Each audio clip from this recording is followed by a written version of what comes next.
हम बात करेंगे इतिहास की हैरान कर देने वाली घटनाओं के बारे में जो आपने पहले कभी सुनी होगी ना देखी होगी। तो चलिए शुरू करते हैं। Video number 1, unit 731। शायद आपने यह नाम भी ना सुना हो, लेकिन द्वितीय विश्व युद्ध के दौरान यह दुनिया के सबसे खतरनाक प्रयोगशालाओं में से एक था। असल में यह जापानी सेना द्वारा एक ऐसी गुप्त लैब प्रयोगशाला थी जिसे इतिहास का सबसे खौफनाक टॉर्चर हाउस माना जाता है। ऐसा इसलिए क्योंकि यहाँ जिंदा इंसानों पर ऐसे खतरनाक प्रयोग किए जाते थे जिसके बारे में जानकर लोगों की रूह तक कांप जाती है। वैसे तो यह लैब चीन के पिंगफांग जिले में था, लेकिन इसका संचालन जापानी सेना भी करती थी। दरअसल यूनिट 731 को जापानी सेना ने जैविक हथियार बनाने के लिए शुरू किया था ताकि वो अपने दुश्मनों पर इसका इस्तेमाल कर सके। वो यहाँ जिंदा इंसानों के शरीर में खतरनाक वायरस और केमिकल्स डालकर उन पर प्रयोग करते थे। इंसानों को इस खौफनाक लैब में ऐसी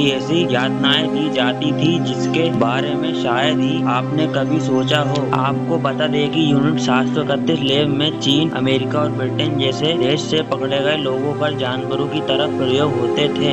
इस क्रम में कई लोगों को तो थप्पड़ मार जाते थे, लेकिन जो जिंदा बच जाते थे उन्हें मार दिया जाता था और यह देखने के लिए उनकी चीड़-फाड़ की जाती थी आखिर वो बच कैसे गए। कहते हैं कि ऐसे प्रयोग करने के लिए 3000 से अधिक लोगों को मौत के घाट उतार दिया जाता था। इस लैब में फर्स्ट बाइट टेस्टिंग नामक एक प्रयोग के दौरान इंसान के हाथ पैर को पानी में डुबा दिया जाता था और वो जब तक जम ना जाए तब तक पानी को ठंडा किया जाता था। इसके बाद जमे हुए हाथ पैर को गर्म पानी में पिघलाया जाता था ताकि यह पता लगा जा सके कि अलग अलग तापमान का इंसानी शरीर पर किस तरह का प्रभाव पड़ता है। इस खतरनाक प्रयोग में कई लोगों की जान तक चली जाती थी। कई बार ऐसा भी होता था कि इंसानों के शरीर में पहले खतरनाक वायरस डाला जाता था और उसके बाद उनके प्रभावित अंगों को यह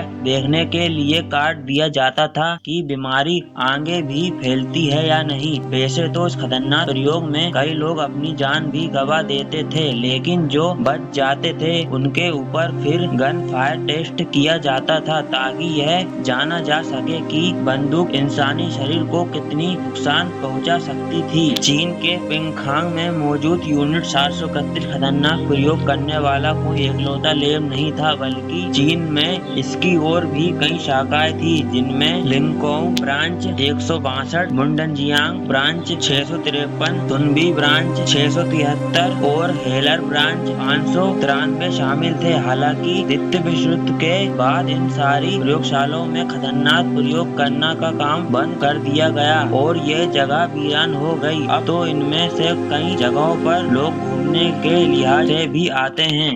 नंबर 2, सुनामी का लहरों से शायद ही कोई होगा जिसे डर न लगता हो, लेकिन अगर ये सुनामी बियर की हो तो पीने वालों की तो मौज आ जाए। ये कोई कहानी नहीं बल्कि असल में ऐसी ही बियर की ऐसी सुनामी आई कि आसपास के इलाके तहस नहस हो गए। जानिए बियर की उस सुनामी के बारे में जब बियर की 15 फीट ऊंची लहरों ने लोगों को लील दिया। लंदन की सड़कों पर देखते ही देखते 15 फीट ऊंची लहरें आ गई थी। लोग समझ नहीं पा रहे थे कि आखिर सड़कों पर पानी की जगह बियर कैसे बह रही है। 17 अक्टूबर 1814 में इस सुनामी ने ब्रिटेन को पूरी तरह से हिला दिया। एक रिपोर्ट के अनुसार लंदन की सड़कों पर 14,17,000 लीटर बियर बह रही थी। यह सुनामी एक बियर फैक्ट्री में हुई हादसे के बाद का परिणाम थी। हुआ यूं कि लंदन के सेंट जेलस में बियर बनाने वाली कंपनी द हॉर्स शू ब्रुआरी की फैक्ट्री में 22 फीट ऊंचा लकड़ी का बियर टैंक मौजूद था। 3,20,000 गैलन से ज्यादा बियर सड़कों पर बह रही थी। इस दौरान एक बच्ची समेत 8 लोगों की मौत हो गई। कई घर पूरी तरह से तबाह हो गए। ये हादसा इतना भयंकर था कि लंदन को इस हादसे से उभरने में महीने लग गए। नंबर 3, आपने टाइटैनिक के बारे में ये अनसुनी बातें कभी न कभी सुनी होगी। टाइटैनिक का डूबना दुनिया की सबसे बड़ी समुद्री घटनाओं में से एक है। भले ही इसकी इसका जीवन कुल 5 दिन का था, लेकिन डूबने के दशकों बाद भी लोग इसे भूल नहीं पाए हैं। 1997 में जेम्स कैमरून ने टाइटैनिक पर मूवी बनाकर की यादों को एक बार फिर ताजा कर दिया था। इस फिल्म में टाइटैनिक के शुरू होने से लेकर इसके डूबने तक की पूरी वास्तविक घटना को बताया गया था। टाइटैनिक अपने टाइम में दुनिया का सबसे बड़ा और महंगा जहाज था। इसका सफर 10 अप्रैल 1912 में शुरू हुआ था और ये 15 अप्रैल 1912 को आइसबर्ग से टकराकर डूब गया था।